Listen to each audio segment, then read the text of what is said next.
राष्ट्र सर्वप्रथम राष्ट्र सर्वप्रथम राष्ट्र सर्वप्रथम राष्ट्र सर्व एपीएसी द्वारा आयोजित दूसरे सस्टेनेबल अर्बन इनोवेशन कॉन्क्लेव कार्यशाला का आयोजन किया गया। इस अवसर पर मुख्य सचिव दुर्गा शंकर मिश्र भी मौजूद रहे। कार्यक्रम को संबोधित करते हुए दुर्गा शंकर मिश्र ने कहा कि सस्टेनेबल अर्बन इनोवेशन तीनों विषय बहुत ही महत्वपूर्ण है। उन्होंने कहा कि देश का विकास और अर्थव्यवस्था को तेजी से बढ़ाने के लिए अर्बनाइजेशन बेहद जरूरी है। इसके साथ ही उन्होंने कहा कि अर्बन और ग्रामीण एक दूसरे के संपूरक हैं, लेकिन अर्बनाइजेशन के साथ नई चुनौतियां आती हैं और इन चुनौतियों का सामना करने के लिए नए तरीके ढूंढने पड़ते हैं और वो तरीका पीएम मोदी ने दिया है। सबसे पहले तो मैं सौविक को और पूरे टीम को एक बहुत महत्वपूर्ण विषय सस्टेनेबल अर्बन इनोवेशन विषय पर आज की ये कार्यशाला रखने के लिए मैं धन्यवाद भी दूंगा और उन्हें बधाई भी दूंगा। बहुत ही महत्वपूर्ण विषय है। दोनों शब्द जो आपने चुना है, दोनों क्या तीनों शब्द, सस्टेनेबल भी, अर्बन भी और इनोवेशन भी, ये तीनों शब्द बहुत ही महत्वपूर्ण है। मैं सबसे पहले तो अर्बन को लेता हूँ। अर्बन आपको मालूम है 2022 में हमारे देश की शहरी आबादी 50 करोड़ क्रॉस कर गई। 2051 तक जो हमारी जनगणना होगी तो ये आबादी हमारी 88 करोड़ को क्रॉस करेगी और हम लोग मेजरली एक अर्बन पॉपुलेशन की कंट्री हो जाएंगे।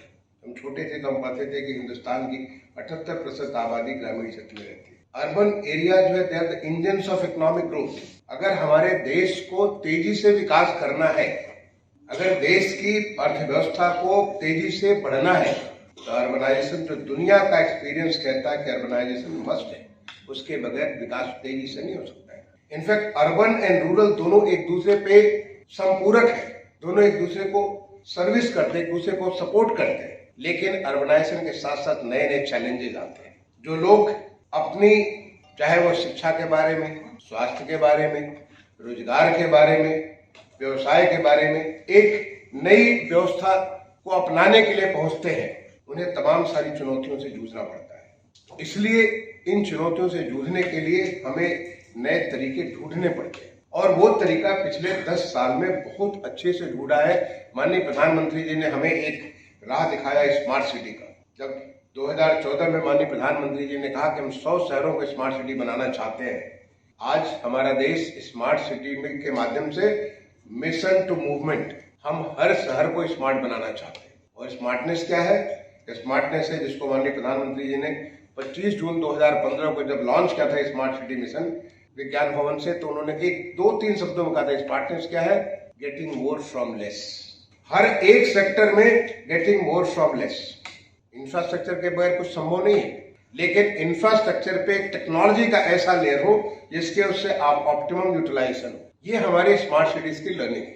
कैसे हम जितना है उससे अधिक से अधिक लोगों को सेटिस्फाई कर सकते हैं, और ये हमने माननीय प्रधानमंत्री से सीखा। तो आज हम उत्तर प्रदेश में इसको बहुत तेजी से लागू कर रहे हैं। सस्टेनेबिलिटी के लिए जरूरत है इकोनॉमिक सस्टेनेबिलिटी, इन्वायरमेंटल सस्टेनेबिलिटी और सोशल सस्टेनेबिलिटी। सबसे पहले सोशल सस्टेनेबिलिटी आवश्यक है कि जो भी काम है, जो भी प्रोजेक्ट है, वो प्रोजेक्ट लोग उसको ओन करें, लोग उसके साथ जुड़े।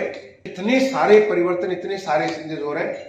एक बार दोबारा हिंदुस्तान जग चुका है, हिंदुस्तान जग रहा है और बहुत तेजी से। और वही हमारी जो आज जो हिंदुस्तान में जो परिवर्तन है, ये परिवर्तन जो माननीय प्रधानमंत्री जी कहते हैं कि देश को 2047 तक विकसित देश बनाएंगे, ये अमृत काल, एक golden period of Indian history after independence, उसमें हम इसको लेकर के चलेंगे।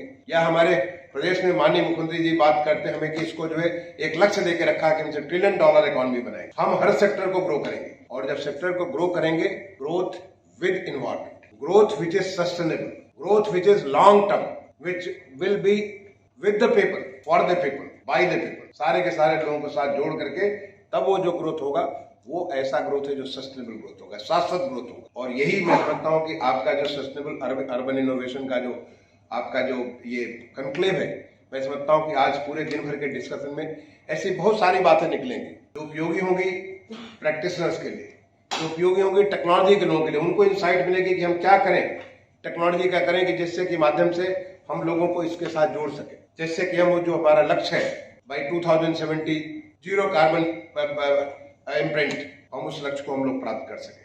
सौविक गोस्वामी जी को और आपकी सारी टीम को एक बार दोबारा धन्यवाद देता हूँ, बधाई देता हूँ एक अच्छे विषय पर आपको कार्यशाला करने के लिए। राष्ट्र सर्वप्रथम